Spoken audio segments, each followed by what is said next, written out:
In this episode, we sit down with Kat the Biker Chick, the second installment of our full interview, and we talk about joining and prospecting for a female motorcycle club. We talk about dating one percenters and her life. Let's get into it. So what was it like, making that decision? Like, what made you say, like, I want to do this? Like, was it like your man at the time? Was it the girls that you met that you really bonded with? Like, what made you say, like, I want to do this? Writing? Yeah, being in a club. Being in a club. The girls, I love the girls. It was some of that. I think when you are in a club, and as cheesy as this may sound, but when you do have like your vest and you do have like that club with the laws, your bylaws and all that stuff, it's another experience. Yeah. It's some people it's not for. People are like, oh, hell no, it's drama, da-da-da. And other people, we actually like it. We like growing in it. We like, being supportive and doing more and representing and showing respect. Like, and I feel like that's like the similarity that when I grew up was that respect and certain things that mattered. I do feel like there is still there. What is it like being a female in a motorcycle club on the West Coast? Like, this is a different world here than, a lot of other places. So what is it like when you're riding with your girls and you're out here? Like, what kind of vibe is it? It's honestly like a very, if you're stressed out and you jump on your bike and you just go, like I could hit up my girls in my club. And even if we're like, kind of disagreeing about certain things, if I say, hey girls, I need to ride, like I'm going through some stuff, they'll be like, let's go. They'll leave work early. You know what I mean? Like they'll be there for you. And again, there may be disagreements between girls and stuff like that here and there. But when one of the sisters needs something, we will drop it for that sister and we will be there. And sometimes that's like an amazing thing because sometimes you don't even get that from family. Yeah. You know what I mean? That is true. Yeah. So what was it like prospecting for a female motorcycle club? Prospecting? Prospecting is a lot when it comes, I'm sure as men as well, but as a woman to have, I grew up taking care of my sisters. I grew up quick as well, how to take care of my house and, start. And I've always been like a director at working and stuff. So to have women tell me what to do was really hard, but I also always tell everybody it's very humbling. Yeah. So it's a good feeling, and it does, like if you haven't prospected, because some people do get into that club here and there like that. I always say like it's not a bad thing. It is a humbling experience, and you feel like when you do get your patch, like you really earn that shit. Yeah. You really like. You wear it with so much pride because you didn't get it, easier than most. And I'm not going to say anybody who gets like that gets an easy, but you really, really did put your time and your effort because you really wanted that. What do you think about people that say that motorcycle clubs are gangs? I think that you would need to know what a gang is. Like, you know what I mean? You would need to grow up like that to understand if it is or isn't. Yeah. I always tell people that the stakes are higher when you're banging. Like, things happen with clubs. Things happen all the time on the street. But like with a gang, it's like always like retaliation. There's no sit downs. It's just more active and more violent right away. There's less like respect involved with it. What do you think about that? I'm saying from my experience, but I don't know what you think about that. From my experience of things that I have seen, I would say there's similarities. Yeah. There's similarities, different kind of similarities, but similarities. So, yeah. What's your advice to a girl that is like new to the scene and wants to date somebody that's like an outlaw, like in an outlaw club or something like that? What's some advice that you have, stepping into that? Because that's a different beast right there. It's a very, very different. Honestly, if you're new, don't, just enjoy the scene and learn it before you even learn the people. Yeah. Ask, because honestly, a lot of, and I've made my own mistakes, came in and not know, and you're just like, it's like caught off guard everywhere.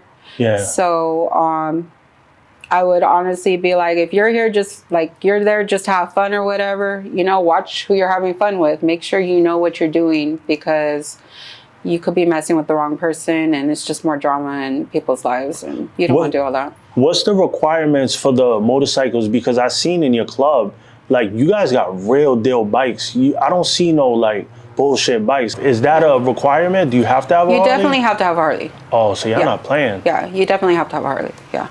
Is there? Sure. You gotta have some experience riding. You can't just is that like a Cali standard thing, or is that your club? That's that I know of. I'm most Cali. Oh, okay. Cali. I don't ever see anyone with crotch rockets in a club, you know, rolling around. Is that scene like completely separate? Like, you know, because a lot of the events that I've been to out here, like the Harley scene is kind of like everybody got Harleys, but does it intertwine, or like do the street bikers kind of have their own like thing that they do? Is that, or is it all intertwined? I say the Harleys and crotch rocket scene are a little bit, more separated. Right? Yeah. I mean, every once in a while they will, but you don't really see that together. Yeah. It's a different vibe, a different kind of group of people, different party, different.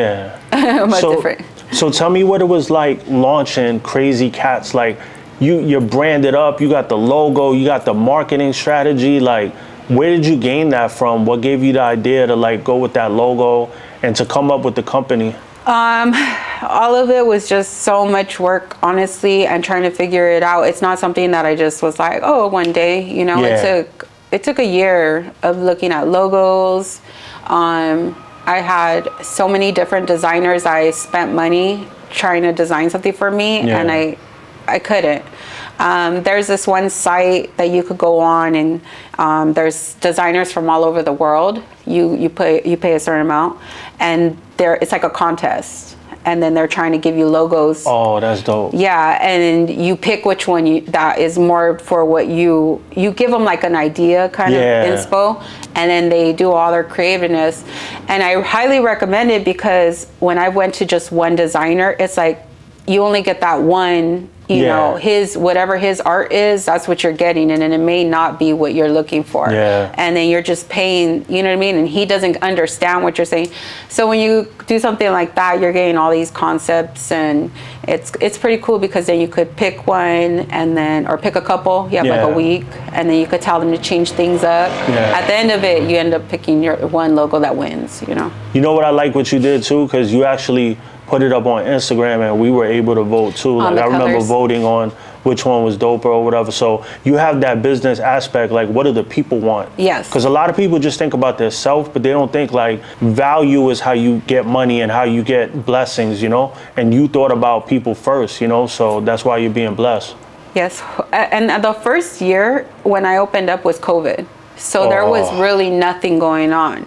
So what I was doing was a lot of like asking girls, what do you like? You know, what do you, because I didn't really know a lot of it. Again, I didn't grow up in this scene. So I was asking them, you know, what do you wear? What do you like? What helmets? I mean, when I first started riding, like I got a straight crotch rocket helmet with like some Alpine Star gloves, and you know what I mean? Like it just was all over the place, because I didn't know what, you know, anything. So after that, you know, you learn. And I took that first year to do some underground stuff, but also like make sure that I asked them questions and surveys, and had them go and when I did my launch, check out my website, and had them do like a rating on it and tell me what they would change and stuff. So yeah, I was all about hearing what people's perspectives were. Did you learn that from your business, or that just came to you? Yeah.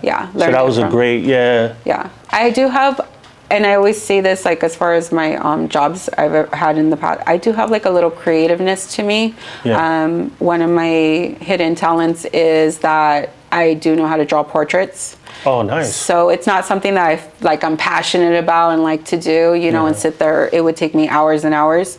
But it is something that I do have. It is like a back talent, and I feel like that's where some of my creativeness and my outside the box thinking kind of happens. So where are we taking Crazy Cats Moto Gear to? Like, what's the level that we want to take it to in the next couple years? So they always say, don't tell your ideas. Everybody, you don't have to tell your ideas, but tell how high you want to shoot. My friends always say that. No, but I actually want to, I don't even mind, because I always say, like, you know what, like, I mean, everybody has something similar that they throw out there, you know, as long as you're passionate about it and you keep going, you know, no one can stop you on it. It doesn't matter who else brings another. Are we going to have a Crazy Cats East Coast? Like, are you going to show New York? I would love to. I am looking to expand the location into more of a destination spot. And I wanted to be able to open, I had 2 ideas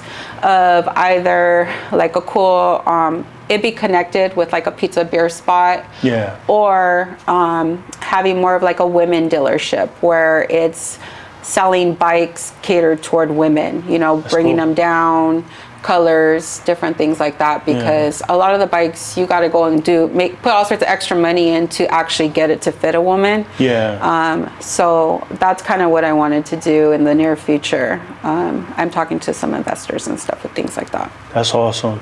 So what is business like now that COVID's over and you actually survived it? Because that must have been crazy. Like, you just opened it up and then now COVID hits, you know, and ruins everything. So I always kind of get in my funk of like, I'm not where I want to be yet, but I always remind myself I'm a lot further than where I was. You know, you know, that's a good thing, right? Yes, I'm blessed for sure. And like, I was just making shirts, you know what I mean? And look, I have jackets, flannels, I have different things in here. I have my own store, you know, so I keep looking like, okay, am I financially where I want to be? No, but I'm also investing a lot. So it takes money to make money. And you have to put that money, and you know, even when you're struggling, like, just keep going, because I'm so passionate about this. I know that I have a bright future with it. And I have to, you know, I do the brows too, so I'm like sitting there doing extra side to make up for this, but because I'm so passionate about it, that's why. And I'm also like, I spend a lot of time networking and collabing and trying to get to know people more than asking for favors left and right, you know, like actually going out and supporting, not only through my club, but through myself in general. I've seen you like at Viclasos, you was just holding it down at the booth yourself. Like, I got so much respect for you for doing that. People don't realize when everything was flying around. Like, I have so much respect for that. That takes us like a resolve that a lot of people don't have. And then they see you when you're doing good and they're like, oh, yo, she doing her thing, but they don't see where you started at. And I respect the grind. And they don't see the struggle. Because like tomorrow I have the Iron Goddess show, and I literally have to pack everything up, put it in my car, you know what I mean? Go at 6 a.m, set up, be there all day, put everything back, come back, put everything back, do my inventory, put it in my computer, do the accounting, you know what I mean? And you don't know if you're selling 2 things or 20 things. You know, so it's always too, like, it could be a waste, it could be good, but it's a big struggle with owning a business. And they say, you know, the first 3 years are, you know, the grind for sure, and then hopefully you start seeing something after. So tell me how you gathered all these beautiful women to do this calendar. I seen it was amazing on YouTube. With the calendar, one of the girls, Vanessa, she hit me up about doing, like, getting the girls and just doing a calendar. And again, my little creative cycling mind, I was like, I don't want to just do a calendar. Everybody just, you know, I've seen girls just do their own calendar and throw it out there and sell it. And, you know, much respect to everybody that does their thing to make money whichever way. But I wanted to do something that was fun and different. And when I told her in July, if I'm going to put it in my calendar, and if I feel that I could do it, I'm going to, there was something I had planned. And if it doesn't go through, then I'll hit this one. And it didn't go through, so I was like, okay, girl, let's do it. And I said, as long as you're helping me, because I know I'm gonna need help with this. Like, so how do you pick the months and stuff like that? Like, who goes at what month and stuff like that? So how I started it with, or how we started it was, I I put a plug-in to my website. Yeah. Where I told the girls to apply. Whichever girls, I started throwing out there, hitting them up through the DMs, like, do you want to apply? Didn't fill out the app on that website, and they did. And then we picked 50 girls to go up there. And no, we put the 100 girls to go up there, and then we just girls. and then we just had people voting. Tell them to vote for you. You know? Yeah. So people started going on my site, voting for them. And then through votes, and then just kind of seeing their application, and they had to have more than a year experience writing. Oh, so you made sure that they ride and all that. Yeah, make sure they ride. That's dope. Certain things, you know? Yeah. Hear their stories. Like, I asked all sorts of questions on the application to kind of like get to know the writer. Yeah. And not just if she's pretty on her bike. You know, I didn't want to just do that. That's dope. I wanted that, but not only that. Yeah. And so how was it dealing with all these 50 divas and all that? Like, that was a lot.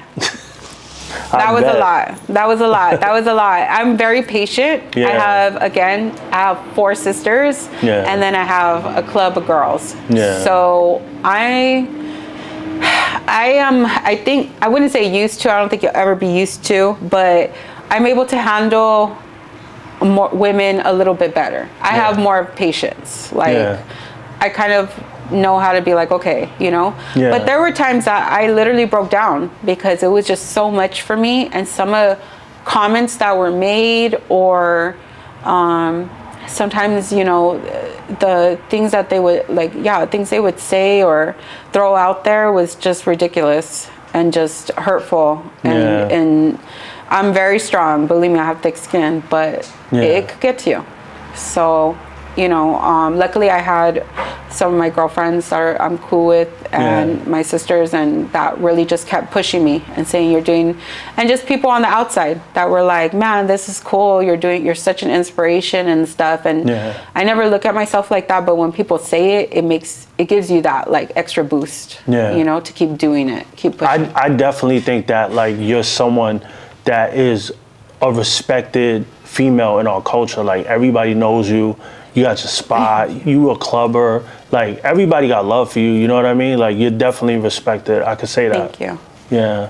So, anything you want to plug, websites or anything like that, Instagram? Yeah, my website is www.crazycatsmoto.com. I'm actually revamping the site, and my Instagram is crazycatsmoto. But my personal is cat_the_biker_chick. Yeah. So a lot of people go on there for my little funny reels and whatever little photo shoots I do. But yeah, that's pretty much. Thank you for sitting down with me. Thank you.